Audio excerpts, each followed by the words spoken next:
Hey, and welcome to the Drep and Stone podcast, the podcast where two friends raise a glass and have a conversation. I'm Nick. I'm Kyle. Kyle. Hey, buddy. You know what we just did? Yeah, I do. We just did it. We just did it. Yeah. We just got back to the Whiskey Cave from watching The Mandalorian. Is it The Adventures of Mandalorian and Grogu? I think it's just The Mandalorian and Grogu. Okay, The Mandalorian and Grogu. Yeah. And I've got thoughts. Yeah, me too. I've got a lot of thoughts. Yep. Some positive, some negative, some neutral. I've got thoughts. Yeah, totally. And I want to get to those thoughts. We should. But Right. We're missing a key aspect of the podcast. my pants are off. Yeah, no, we need a drink. Oh. Do I put my pants back on? Nah. Oh, okay. It's fine. We're just going to mix together a little cocktail right quick. Okay. What are we going to mix together? What are we doing? We're going to make a sea monkey. Sounds like something that Grogu would eat. It does, You know? it does sound like something a Grogu would eat. Did a Grogu? Not a Grogu, just Grogu. Just Grogu. I was thinking sea monkey. Right. I don't know. Me neither. Never had one. Oh, okay. So it looked interesting. This is brand new? Yeah. Never tried it. I love it. I'm for it. Yeah. Okay, so I had all the ingredients. So I said, yeah, we can make that. Let's give that a shot. what's in a sea monkey? A little tequila. Okay. Amaretto. Oh. Little triple sec. Okay. Little simple syrup. Okay. And some lime. So it's a margarita. Essentially. Okay. What is it? What's the C? Like SCA. Oh. Not C like the letter C. Okay. Like on the ocean. Got it. Sea monkey. Okay. You want to go make one? Yeah, let's go. Let's go. Sea monkey acquired. Sea monkey do. This monkey see monkey doo doo. Is that the expression? I think it's something like that. Okay, so essentially, this is It's a margarita, but the addition of amaretto. That's right, Di Serrano. Yeah. And which Di Serrano is an amaretto? No, I know. I just. Oh, yeah, right. And pineapple. Oh, So it's. I'm assuming it's going to be tropical, but like it is. Yeah, I mean it is like going to be margarita adjacent. Pineapple. You didn't say pineapple initially, right? I don't think I did. I think I forgot. I think I forgot about that. But yeah, there's pineapple. So a pineapple margarita with amaretto. Sure. I mean, I like everything you just said. Sounds great. It does. Sounds It like really it should does. be easy. Yeah. It sounds like I'm all into like trying new cocktails. Literally, I was going to ask you that. Like, what? Why? Of things that I already have. Like I've got a decent bar collection, Sure. and so finding ways to utilize the stuff. Yeah. Also, just to kind of throw something different than just my normal bourbon cocktail at the end of the night, just to have something else. It's like let's see what this is. I mentioned this when you were making it. I love on record. I love a good tiki drink, but the problem with the tiki drink is like it takes so many steps. It's so many ingredients, and they're always fresh ingredients if you're doing it right. Right. And it's like I just want one drink. Yeah. And so to find something that I agree with you, and having not had this yet, it looks tropical, it feels tropical. To have something that might be like that, or even a cocktail, it's like, oh, these are ingredients that are readily available. Yeah. Sign me up. Yeah, I'm right there with you. All right. I'm going to sniff it. All right. Does it have a nose? It actually, yeah, it does. Yeah, I think it's mostly due to the garnish, beautiful garnish that you apply to it. Yeah, very limey. Our fresh pineapple. Get lime and a hint of pineapple. Yeah. No, I'm also getting like just a bit of the Di Serrano, just a little amaretto, and a little almond. a bit of tequila. What kind of tequila did you use? Like a Blanco? It's a Blanco. Okay. It's Yeah, sure. name's gone. Yeah. But like Chuck's Blanco. No, it's not even Chuck's. It's like real deal. Okay. It's the people that used to make, or the people that created, I think, Don Julio. Oh. And then they sold that off, and then it kind of became like a cheaper version of what they originally created. Don Julio did? Past them selling it. Gotcha. So whoever took it over, they kind of streamlined it and, Yeah. added Mass it. production. And then they split off and then created their own brand new thing. And I cannot think of what the name of it is, but this is it. It's like Tolo or something. It looked Tallow. like tallow. Yeah. Anyway. I don't know. Maybe. Okay, but it was a Blanco. It is a Blanco. Gotcha. Yeah. I like Smells those. great. Yeah. Shall we? Bottoms up. Okay. All day. Wow. Wow. That's great. Yeah. Ooh. What's nice too? That's better than I thought it was going to be. That's great. Not that I thought it was going to be bad by any means, but the pineapple juice adds a little bit of that sour. Yep. Obviously a pineapple note, but it also like lengthens the drink a little bit. Yeah. So it's not just a legit margarita. It's got just a little bit more in it. A little tarty bite right at the front, but then the amaretto and the Cointreau like really kind of come through with that lovely sweet texture all the way through. For sure. Yeah, that's delightful. Interestingly, I don't get amaretto. Like when I think of like an amaretto sour, or I think of like, amaretto in coffee, where it's like, oh, there's the almond.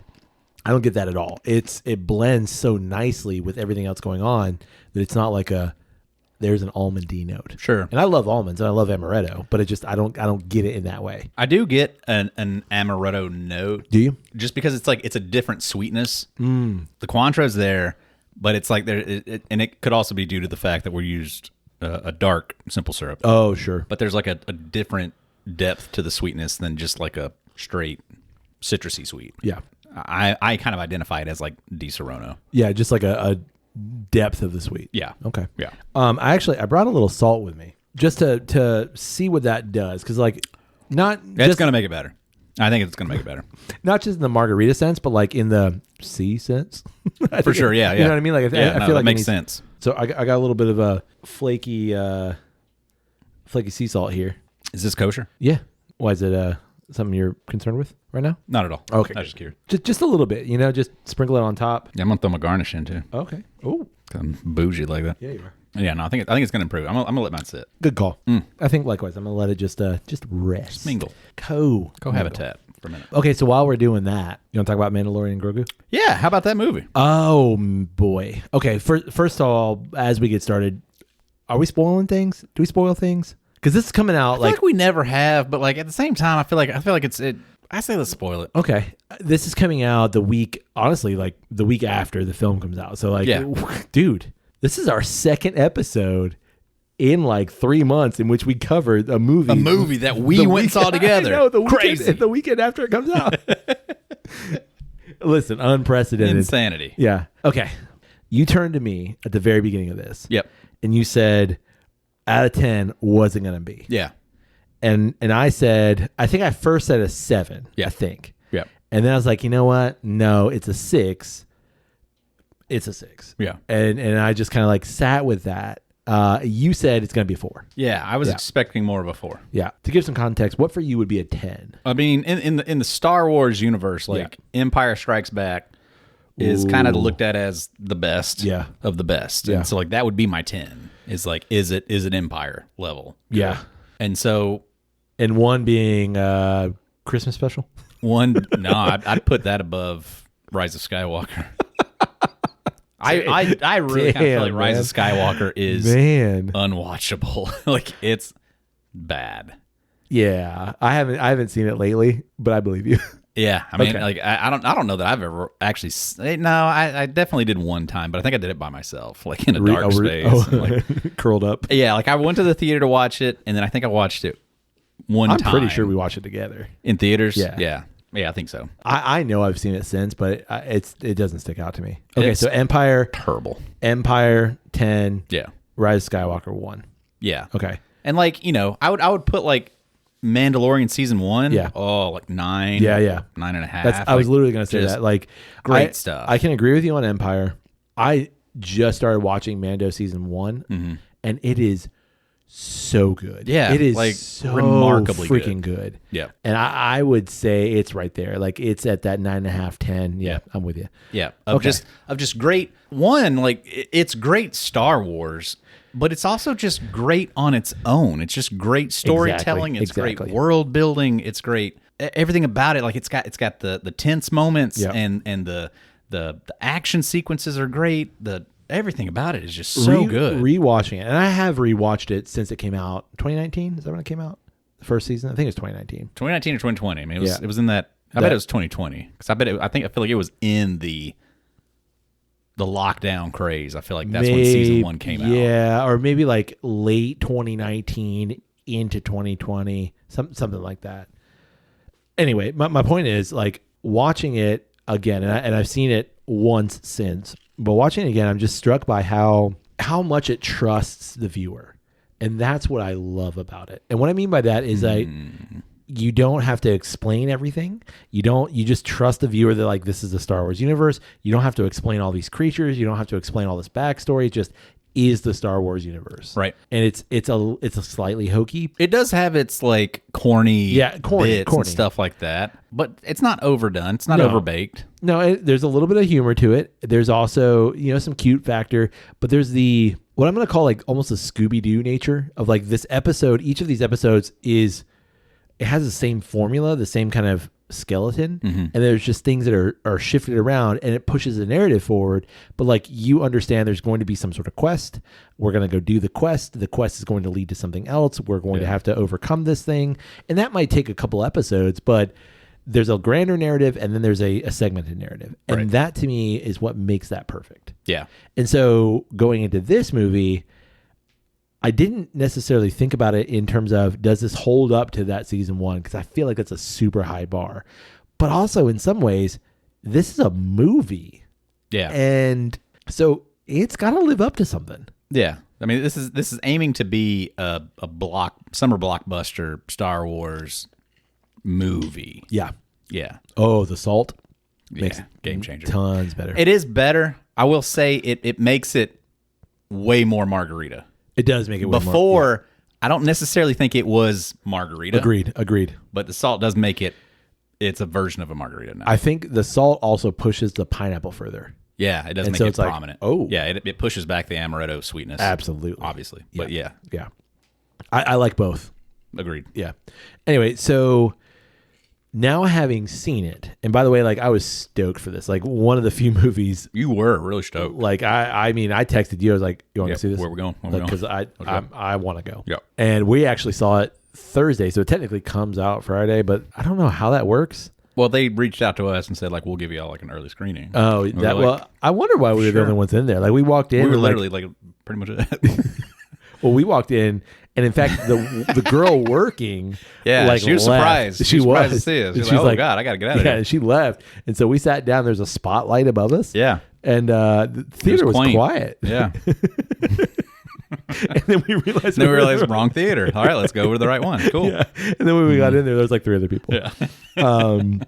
So we saw it Thursday, which I don't know if those tickets actually count for like the weekend take. I don't know how that works. Like when I don't they either, do, like, but I would opening absolutely weekend. think it has to. I don't know. Like why wouldn't it? Yeah. Like, why would you want to give up an extra day unless? Why would you say it comes out on Friday and then like? I think they call. I think they do call it now like the extended weekend box office or something like that. So there are points when we were both like, I mean, we leaned over and we're talking to each other and like, what? And so I want to talk about that. But leaving the theater, you initially said 4. What do you say now? Yeah, I would give it a 6 now. Yeah. Of like, it's fun. It is corny. I think it absolutely is made for Star Wars fans. Totally. And there is some behind us. I don't know if you heard those people behind us. A few times. Okay. It's made for people who are going to get it. Yeah. Who are going to get all the references, who know who Zeb is, who, has followed all the other, series and things like Rebels and the Clone Wars. Like, there's so many references to all that stuff, and basically, like, it is like Dave Filoni's wet dream. Sure. In so many ways. The fact that he's in it twice. So yeah, like, if you've seen all the Dave Filoni stuff, then it's a huge payoff. Yes. And you get it all. I wonder for the people though who haven't seen all that stuff and have all of those references and things, is it enjoyable if you've only seen the Mandalorian series?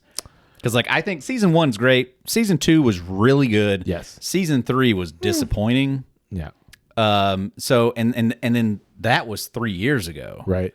And so then now going into this one, if that's where you're left off, is it fulfilling? You kind of if you don't have all that stuff. Mandalorian. Was it 2.5? Was Book of Boba Fett or 3.5? Oh, sure. That would have been. I think it was 2.5. 2.5. Yeah, maybe. I'm gonna say in that respect, I'm gonna say yes. I think if you are, because let's be honest, like, you're not gonna go to this movie if you don't like Star Wars. You're not going to go to this movie and just like, I don't know about Star Wars. I'm just going to go see the Mandalorian Grogu because, that baby Grogu or that baby Yoda, you know what I'm talking about? You're not, you're going to know at least a little bit. So is it going to be as satisfying as someone who has consumed all of that? No. The same way that, if you've seen a couple Marvel movies and then you walk into Endgame, you're not like, oh, wow, like all this emotional stuff. And you see the end of Infinity War and the emotional aspect of that. If you're just a casual viewer, you don't understand the gravitas. You'd be like, what happened to those people? Like, I don't even know who sucks. half those people are. Yeah. Whatever. So when it, pans to somebody's face and they disappear, you're like, that sucks for that guy, but you don't understand the emotional gravitas. Right. I assume that must be an important person. Right. So I think similarly here, but my assumption is the majority of people that are going to this are fans of the show, have watched all the seasons, and are Star Wars fans and know enough about what's going on. So yeah, I guess that would be my thing of like if you're just a casual, you started watching Mandalorian, you enjoyed the Star Wars movies, and then you watched The Mandalorian. Yeah. But you didn't take the time to watch all 7 seasons of the Clone Wars and all of Rebels and just basically all of the Dave Filoni properties. Then if that is your thing, if it's just The Mandalorian, is this your thing? Yeah. To which I think it probably is. I think you can get by. I think this is a really good take on The Mandalorian and Grogu. Yeah. I'm going to give it a 6. I'm going to stay with my 6. Yeah, I wasn't blown away. I would say the first 20 minutes, man, I was like, what in the holy shit is going on? I liked what I saw, but it is a beautiful movie. So many times. There was a lot of times where I was just like blown away by like, damn, that looks great. Yeah. And then there were some times where I was like, should have spent more time there. Yeah. Mostly on the huts. But there was some stuff early on that I was like, what? Yeah. Like, just, what? Why are you on this cliffside? Yeah. That's like maybe 20 feet wide. Or there's especially, very early on. And maybe it's just because I'm hyper aware of narrative and like, no one would say that in that situation. Sure. There's a scene. The movie moment. The movie moment. Like there's a scene very early on. Rye moment. And it took People me wouldn't out. say that in that moment. It took me out of it. And like, I think that's where I was like, oh man, we're at a 2. But no, it caught it. But there's a moment very early where they're in an AT, an AT-AT? It's an AT-AT. And maybe it's an ATSD. I don't remember. I forget the big ass one. Right. Yeah, the big one. The four legs. Yeah. And the Hoth battle. Yeah. Yeah. And so they're on this ice planet or whatever it is. The captain pilot guy was like, he's inside. And then like everything kind of goes quiet and he's like, there's something on the roof. What could be on the roof, guy? Like, there's something on the roof? No, you say he's on the roof. Right. And like little things like that was like, come on, like that's just lazy writing, or that's like, do you not trust? And that's where I go back to that trust aspect. Do you not trust the viewer to be like, bro, I know who's on the roof. It's the Mandalorian. Like, what are you talking about? There's something on the roof. Right. So initially I was like, come on, we're not doing this, it's right? Not a strong start. Right. And I literally the first 20 minutes, I'm like, I'm hopeful, but like, what are you going to do here? I had the same thought when he pilots that ATST, but like the ATV thing. Yeah, like down a mountainside. It's like the 2-legged one, but it doesn't have like an encased cockpit. Like he's just free air. Yeah. And he walks up to the edge of this mountain and just bolts. And I'm like, no chance that works, man. No. Like I started to like in the process of watching him like gallop down that absolutely like sheer side of that mountain. I was like, well, I'm going to give you the benefit of the doubt of like, I've seen some wild, like the AI, not necessarily just AI, but like the Japanese robots and stuff. Yeah. And like when they like trip on stairs and they like catch themselves. and they finally get it. They're like, maybe this is like AI assisted. It's not just Mando driving the thing, right. That like the legs are also like trying to do their own thing. But at the same time, I'm just like, no. Like you wouldn't do that. You wouldn't be in this thing, especially when you're a Mandalorian with a jetpack that you could just like safely, fly down. Yeah. But like you wouldn't do that. Like you wouldn't just like bolt off the edge of this cliffside. It just seemed like it looked okay. Yeah. but it just didn't make sense in my head. I'm just like, you wouldn't do that. Like, I don't care who you are. I don't care what kind of armor you're wearing. Yeah.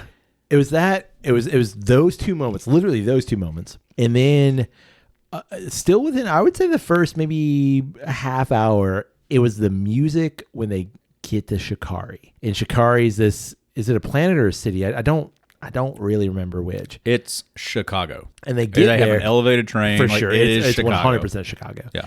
And so they get to Shikari, and there's this like weird lo-fi, almost Blade Runner-esque soundtrack that's kind of... I didn't hate it. See, and I didn't hate it in and of itself. Like, I was like... I could vibe with that for sure. I get what you're doing. You're saying like, okay, we're in a Blade Runner setting. 100%. Gotcha. But it took me out of the Mandalorian, because the Mandalorian is very like almost that tribal, Westerny kind of thing. Right. And that was in there. And I don't know if you can hear the still the same tonality. Like the echoes of it are in every location kind of thing. But for whatever reason, that just like yank took me right out.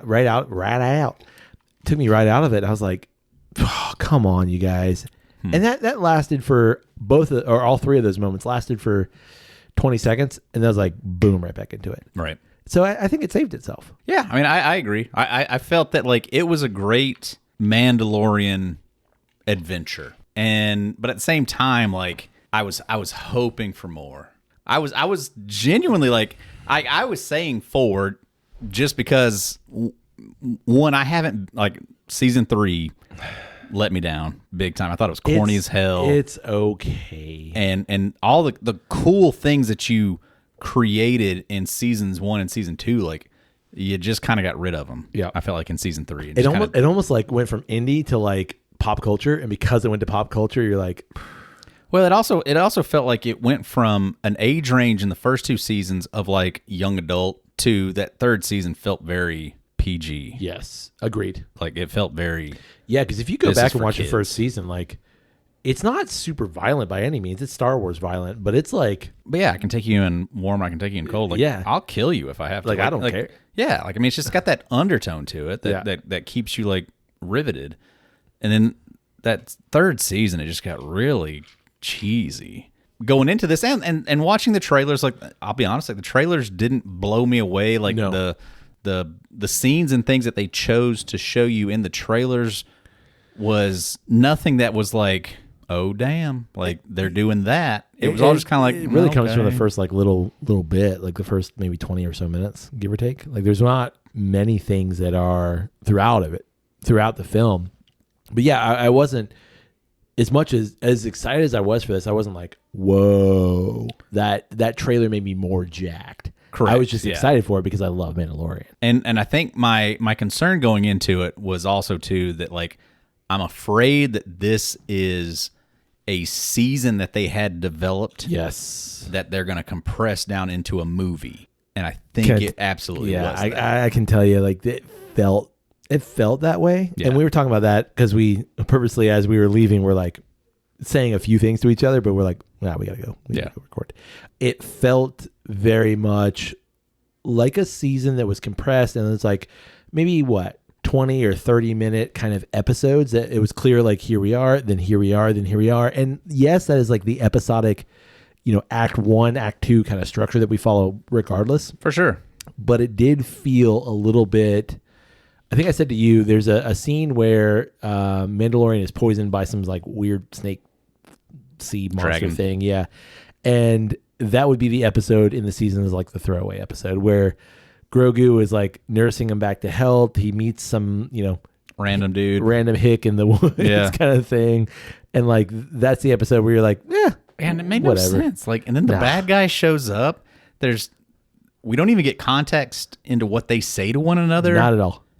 And then he just leaves. Yeah. And then the guy just decides to help Grogu, but there's no why. Why are you deciding to help this kid that just stole fish from you? Yeah. Like I didn't get it. He's a good old boy on his porch, man. That's it. You just folks helping folks. You know what I mean? Just trying to throw that wrinkle in the quilt. I don't know, man. Like I didn't jive with that. Like I wish I had more of a. But why? Like are these people are they somehow hurting you also, and so you're looking to be a part of this resistance. And that's where I feel like if you did a season, there would be more context to that. Like that character who we never get a name of, and that's fine. Like I don't care, but you would have maybe a little bit more Cotton Eye context. Joe. Maybe. If it hadn't been for Cotton Eye Joe, where'd you come from? Where'd you go? Who knows? Don't know. But like you might get a little more context for that guy, right? And so you expand that out a little bit, but it felt like, yes, this was a season. This was written as a season. And then they're like, you know what? Let's just make a movie. Yeah. So we need a Star Wars movie. There was a mini objective at the beginning. Yep. And then given a different objective that would have lasted you, 2 or 3 episodes. Yep. And then Mando makes the decision, no, I'm going to double back on this and like do the right thing. And then creates a bigger objective that he has to accomplish. Like it's so clearly like the structure of it's broken down. Of like, you can almost like see how like, yep. And then that would have been credits right there. And then the next episode would have started there. Absolutely. Like you could almost feel it. And I thought like, I thought it might take me out of it if they did that. It didn't, but I noticed it. Correct. Yeah. You know what I mean? Yeah, I was like, it didn't ruin it for me by any means. No. But it was just very much of like, there's the credit scene would have been boop. Okay. Yeah. Yeah. But it just makes me wonder though of like, would it have been better as a season? And so that's my question too of like, why? Yeah. Other than the fact that like, yeah, you're going to make a bunch of money because like it's going to make a bunch of money. Is it going to make billions of dollars? I don't think so, but it's going to make a bunch of money. But why? I hope so. I mean, I hope it makes a profit. I hope so too. I don't know what they've got poured into it. I haven't heard like a budget for it, and I'm not disappointed in it at all. And like I liked it. I thought it was fun. But did I like that more than watching a season of it? No. Yeah, I think I would have enjoyed it more as a season, just because like it would have drawn it out. There would have been more discussion about it. You'd have had conversations with people. Hey, did you see the latest episode? Yeah. Like, oh man, he got bit by that snake dragon. Exactly. What's going to happen? Other than cash grab, we need to infuse money into Star Wars because like the seasons, almost everything other than, again, I didn't watch Andor season 2 and everybody says it's great still, but everything else after Boba Fett was like fine. Mando season 3 was fine. Obi-Wan was fine. Ahsoka was fine. I don't even think I finished Ahsoka. And it's just like... They were like great moments. There's great moments in all of it. Like there's great moments, but then like there's just also like there's so much fluff in so much of it. And then there's just, quite frankly, like there are things too that are just like... But I like the Acolyte. Right. I didn't even finish it. I think I watched the first episode of The Acolyte and gave up. Yeah. But I know why. And my argument for that, and I know that we've talked about this, is what makes The Mandalorian work is that it's not main storyline.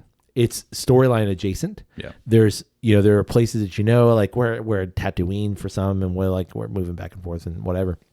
But it's not the main storyline. That's why I think Mandalorian works, is because we're in Star Wars. But it's also not got like Luke and Leia and all this other stuff and all this baggage and all that. It's just, here's the thing, right? And so when you give me Boba Fett, which I wanted more Boba Fett, but I'm like, but I got a lot of Boba Fett. And, you know what I mean? Didn't need that much Boba Fett. Yeah. Or like, had too much Boba Fett. I love Ewan McGregor and I love the character of Obi-Wan, but like, do I need all of that? Nah, I probably don't. And so... That's what. Not even I don't need it, but like I'm kind of bummed that I got it, right? Because it changes the context of things. And like I'm also like, wait, what is the timeline here? And like, how do you go? Did you ever do that in this movie? A little bit. Yeah, there were a couple times where I'm just like, oh man, I don't remember exactly where I'm at in the timeline. Yeah. So this is it after Empire? It's after Empire. It's after Return. And we're building the New Republic. Yeah, it's pre-sequel trilogy. Correct. Yeah, it's between the two. So you don't have the rise of that again, of the... Resistance. Well, maybe. You're in between those, and we're building this kind of new government, but we're also... It seems like the premise is... And I don't remember season 3 enough to remember if this was part of it, but Mandalorian has been like hired to help root out old Empire baddies. Yeah. And so that's what he's doing. Right. And so I back to the point from earlier, like I feel like this Mandalorian and Grogu works in that respect because it's not main storyline. It's storyline adjacent. You still got some X-Wings. You still got people in orange jumpsuits. You still got stormtroopers. You know, you still got some of that. I don't have Rey and Luke and Kylo. Like, I don't have that kind of stuff. In Mandalorian season 2, season finale, when Luke shows up. Yes. Did you enjoy that? I did, because it's the, oh my God. Yeah. It's Luke. I thought this movie was going to give us an oh my God. I thought so too. And it didn't. It didn't. Didn't even like. Did that disappoint you? Yeah. Really? Yeah. That's why it's a 6 for me. If it had given me an oh my God. What would have been that moment?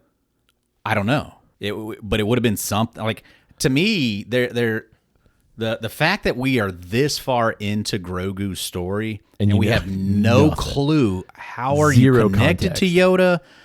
What is your species? What's the grand, like, the fact that we are this far into it, now we've had a movie. Yeah. Like, anything like that would have been talk. Dope as hell. If fucking Yoda would have showed up as a Force ghost and talked to him in his language and nobody else can understand, like, that would have been so cool. Like, something like, like, that would have been cool. And then that puts me in like an 8 and a 9 range. I don't know. Because I feel like that would have gone hokey. I don't know how you would have gotten there. Like, you would, ooh. See, I think that's, I don't remember if it happens in season 3 or when it was that, like, it had to be season 3. Season 2 ends with Grogu going with Luke. Yes. And so, like, ever since that point, to me, it was like, because Boba Fett's when he gets him back, right? Right. Yeah. Because it's literally like season 2.5. Yeah. Correct. So yeah, that makes sense. Yeah, it's in season 2 that he goes back to the Mandalorian. Yeah. Or I'm sorry, no, it's in Boba Fett that he goes back to the Mandalorian. Yeah. From that moment on, that has, for me, has been like the shift of like, oh, I don't like where you're taking it. Because to me, it was like, you're meant to go with Luke, and Grogu was meant to be somehow part of like the resurgence of Jedi. Sure. In some way. Like, maybe he's at that school that Kylo Ren was with Luke, like something like that. Like, somehow you're involved and you're going to be part of the storyline that's eventually going to bring back the Jedi. And so, like, when it went away from that, and it's like, nah, that's not where we're taking it. Like, he's literally just going to be with the Mandalorian, and he's going to have his little Mandalorian shield that he wears on his chest, and like he's got his armor on, and he's wearing his armor and this cloak on top of it. There's no way his little body can hold that much material and move around. He waddles. It's just those kinds of like things. See, but the problem is too, like, because you don't bring him up in the sequels, that like anything you do is almost retcon. Like, I think he, like, when the Jedi school falls, yeah, if he's there, like, it's just somehow like he's still out there. Sure. Which is like such a thing. Like, have you watched any of the new Darth Maul series? I haven't. No, but since Jonas, when we did the episode at Haven, talked about it, like I want to. I just haven't. I haven't had a chance to sit down. But it's just another one of those tropes of like, oh yeah, there's so many fucking Jedi still out there. Oh sure. You know, it's like we keep finding these bitches everywhere. So like it could be the same thing. Like, just you could write a reasonable thing of like, Grogu was off planet when that happened, and then he realizes he can't go back, or he does come back and it's destroyed, but like he understands that like there's a way that you could have written that.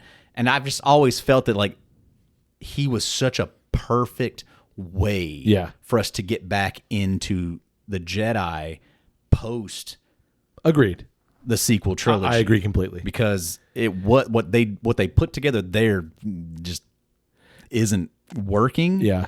And Grogu was like the perfect thing of like, he's had experience with Luke. Sure.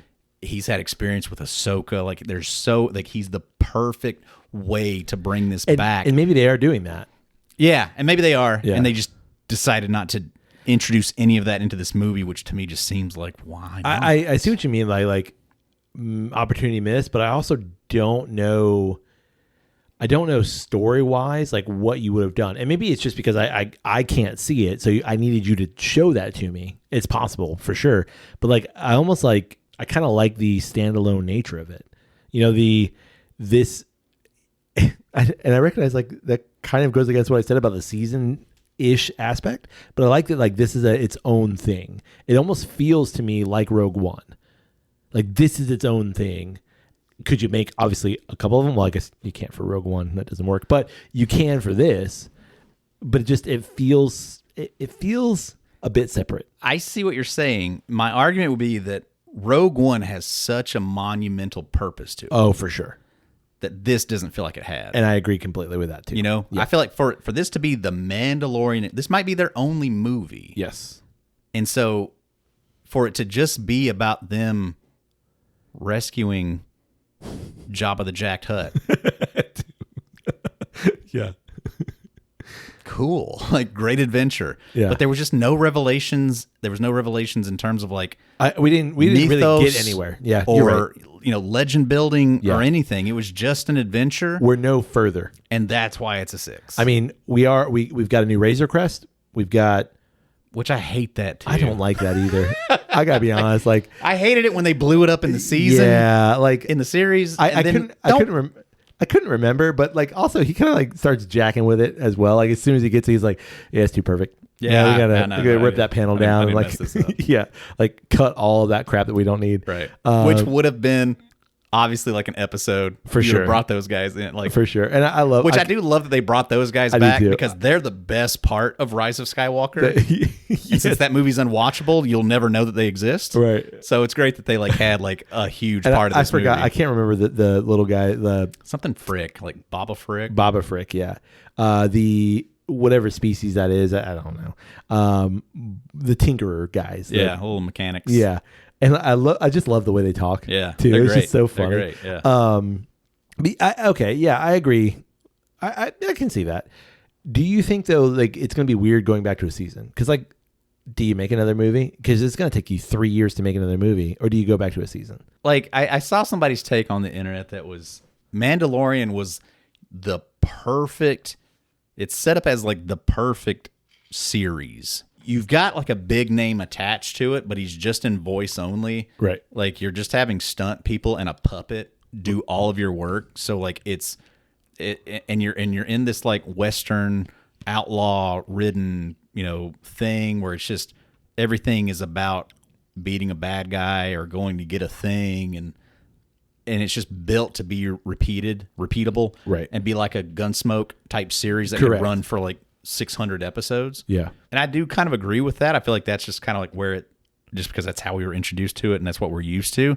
I don't think it would be awkward to go back like to I think you do have to kind of keep the quality. Yes. Like that's what I really appreciated about this movie was that aside from the CGI of Jabba the Jacked Hut, he threw me off a couple of times of just like that's not going to age well. I don't care for it. Yeah. But like any of the shots of like the ships flying and stuff were like look great. Top Gun Maverick caliber like shots of like that looks amazing. Speaking of that, the danger zone.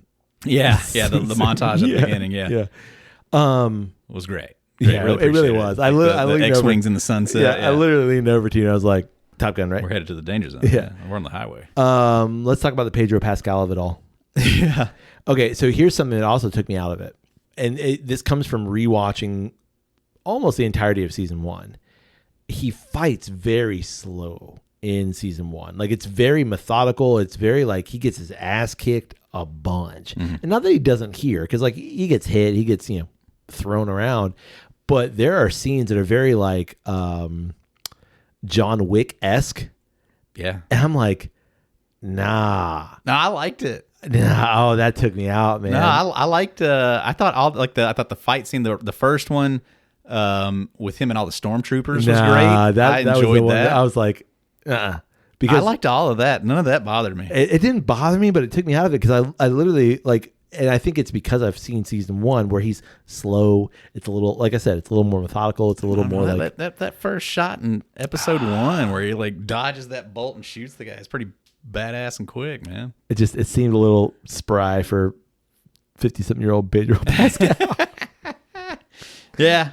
So I mean, fair enough. you see actually Pedro Pascal for what? 5 minutes? Maybe. Yeah. In the water. Which was like was so surprising Bizarre, to me. Like yeah. the one time you're gonna show his face, like he's submerged for half of it. Yeah. I was like odd choice. Not that I care, but I'm also like, you've got, obviously it's Pedro Pascal voicing all of it. Mm-hmm. But it's not like he says a whole bunch anyway to begin with. Right. He's very stoic, and that's the whole Mandalorian aspect. But like, you chose to have the helmet removed, which is then... But you've already done busted that thing so many times. Correct. Yeah. You've done that. You did that in season 2. You did it in season 1. The end of season 1. Is it the end of season 1? I couldn't remember. Yeah, because he's saving what's his face, and that's right. And so you've done it before. Yeah. And to be fair, in those scenarios, was it another person? There was someone that saved him. The robot saved him. Well, like season 2, he had to do it in front of the stormtroopers because like he was That's right. doing something, Then and he like killed they them, required him right? to take off his helmet. I don't remember. I don't remember that either. So then there's the whole like, now you've seen my face, now I've got to kill you. Like Right. you can't, in order to, which seems like it still goes against the Mandalorian creed somehow, but whatever. I don't know how that works. I haven't taken the oath. Yeah, I don't know what's written in that book. But it was like, and I get you need to do it. You had to do it. Yeah. Because like you have to, first of all, like your big star, you got to see his He wants a face. paycheck. Yeah. Sure, he wants a paycheck, but like also for the people who are like, this character, like what's he actually look like? Which would be, I think, nobody in the theater really seeing this movie doesn't know what's going on. Right. I don't know. It was just like, we've seen that. Like you said, we've done this before. Like, do we need to do that again? Yeah. There's no shock to it. No. I know what Pedro Pascal. I don't even think they needed to make a big deal about it because they did. They did. Yeah, I think it would have been funnier if they would have just like knocked his helmet off. Yeah. And he's like there. Right.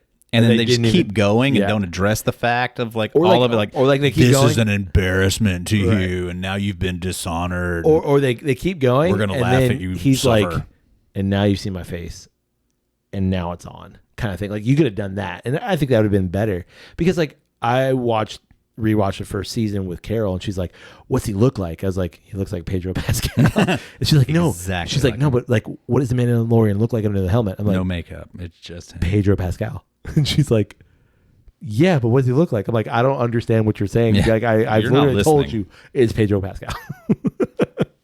There's no secret here. I know what Pedro Pascal looks like. Like look up Pedro Pascal That's on exactly Google. what- That's what he looks like. Like there's no difference. Reed Richards, it's him. Pedro Pascal in any movie, It's the same guy. just him. Yeah, it's that's who he is. SNL, Pedro Pascal. Mandalorian. So like, I agree with you. It was kind of like a weird. Why did you make it a deal again? Yeah, because Dave Filoni wanted it that way. Correct. Speaking of Dave Filoni, Yeah, he's in it what twice? I think. Yeah, At least I saw him twice. Yeah. He might be Well, in and there they're more. like they're very clearly like, oh look, it's Dave. Pause. Yeah. Hold on, Dave. 3 solid seconds here. Got it. Panning a room. Stop. Pause. Keep going. Did you notice Martin Scorsese? No, I didn't. Yeah, so he's the four-armed sandwich maker guy. Oh, sure. Yeah. Well, it can't be. What? Are you sure? Like you saw his credits? Yeah. As him? Yeah, and that's what. And not that it took me out, but in the opening credits, I saw Martin Scorsese, and I was like, Martin Scorsese? What? Because like they had the similar guy in another property. Yes, I think I can't remember what. Maybe Rogue One. I think it is. And I was wondering because like he's like I don't know if it's even the same same comedic Yeah. kind of style to the guy. Yeah. Like it felt like it's like this this isn't meant to be the same person. I don't right? know if it is I or think not. that guy got killed Oh, in whatever movie he was yeah, in yeah. because Okay. he was like a pilot or co-pilot or something. Yeah, I think just same species, mayy. I don't Yeah. know. I don't know if it's the same dude. Just And what they then are, they're just funny. you had Jeremy Allen White play Jacked Jabba, whatever his name Jabba is. the Jacked Hut. Rendo. Well, and I'm pretty sure like there was I think a Clone War. I think maybe like one of the first, like maybe it was the first that first Clone Wars movie was about Obi-Wan and Anakin having to go rescue him. Oh, really? Yeah, As a kid? like it's a big throwback. Yeah, as a baby, Oh. and Ahsoka is there. I think that Now- might be what the now that Clone you Wars say movie that- is about. Yeah. Either that or it's like one of the like first couple of episodes was like streamed together as like a That was 3-part the narrative. episode. Yeah, of like them saving that hut, Jabba's son. Huh.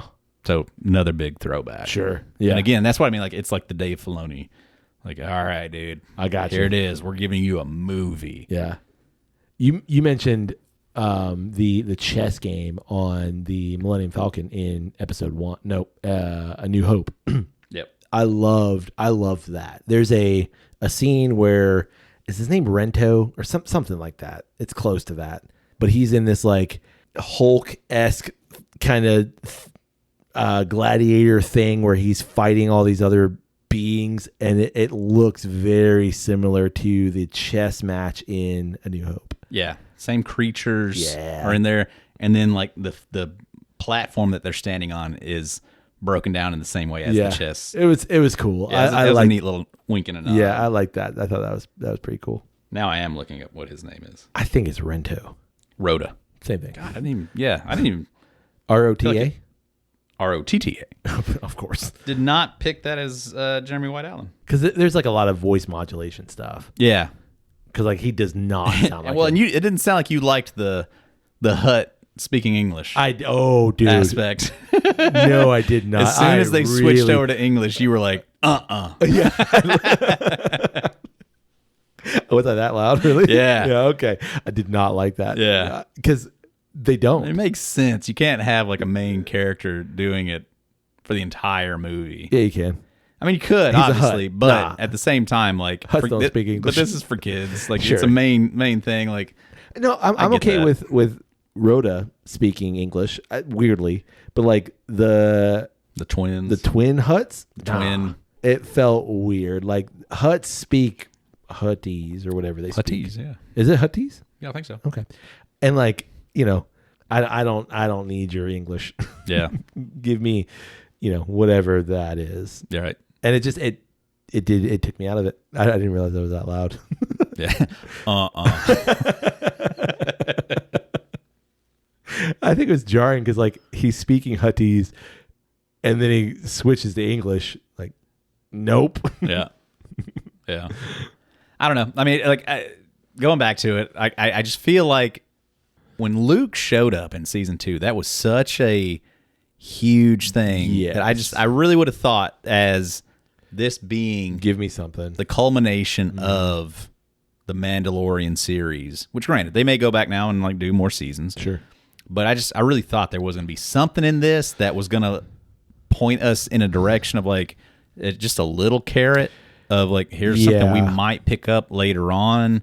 At the very least, moving the story forward, and I don't feel like this did anything. This did not move the story forward. Not at all. Between 3 and let's say season 4, nothing like New Razor Crest. that's it. That's it. Like literally, you're gonna be like, well, it's got color on it now. It's like not all faded and like janky. Right. Huh. It Cool, actually cool. You got a paint job. Yeah. That's Hope you guys' windows tinted. You know? That's it. Yeah. Nothing's different. Yeah. Yeah. There's no progression. Like they have the one moment like after Grogu has like healed him, after his wounds or whatever, which didn't really care for that either. Nah.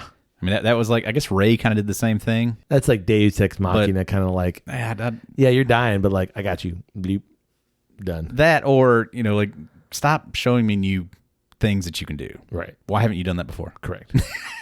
Like, so many times. Yeah, I thought we would get something. Just something. But, like, they're literally in the exact same spot. Yeah. There's no progression in anything. Nope. On that note, On that note. you got anything else? No. No. I did like it. I did have fun with it. Yes. It was good. I would recommend it. I would say it's fun to watch. I would even say highly recommend. I would say highly recommend. If you like Mandalorian, I recommend. You should go see it. Yeah.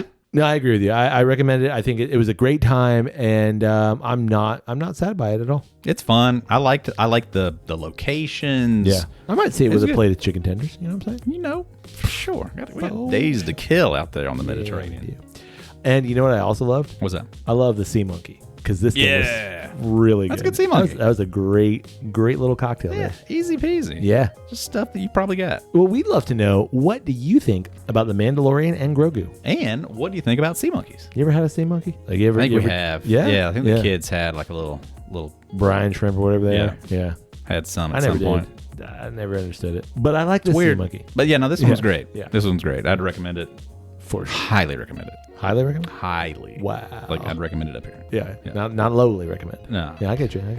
Well, you can get in touch with us through email. That's drepandstone@gmail.com. You can also get in touch with us through social media. One word, Drep and Stone, DREP and Stone. Ooh. Find it, like it, look at a thing, share a thing, comment on a thing. We'd appreciate your things. Absolutely. And we'd love it if you support Drep and Stone. You can do so through our Patreon page. It's patreon.com/Drep and Stone. You can rate Drep and Stone wherever it is you get great podcasts like this one. And finally, Kyle. Yeah, Nate. You can tell someone about Drep and Stone. We've said it a million times. It's the easiest, best, and most important way to do it. Agreed. And I suggest you stop the episode right now and tell someone. Right now. We'll be here when you get back. There's only 20 seconds left. Yeah, you're good. Left. But, hey, buddy. Hey, buddy. May your glass overflow. And your ass never show. Cheers, buddy. Cheers.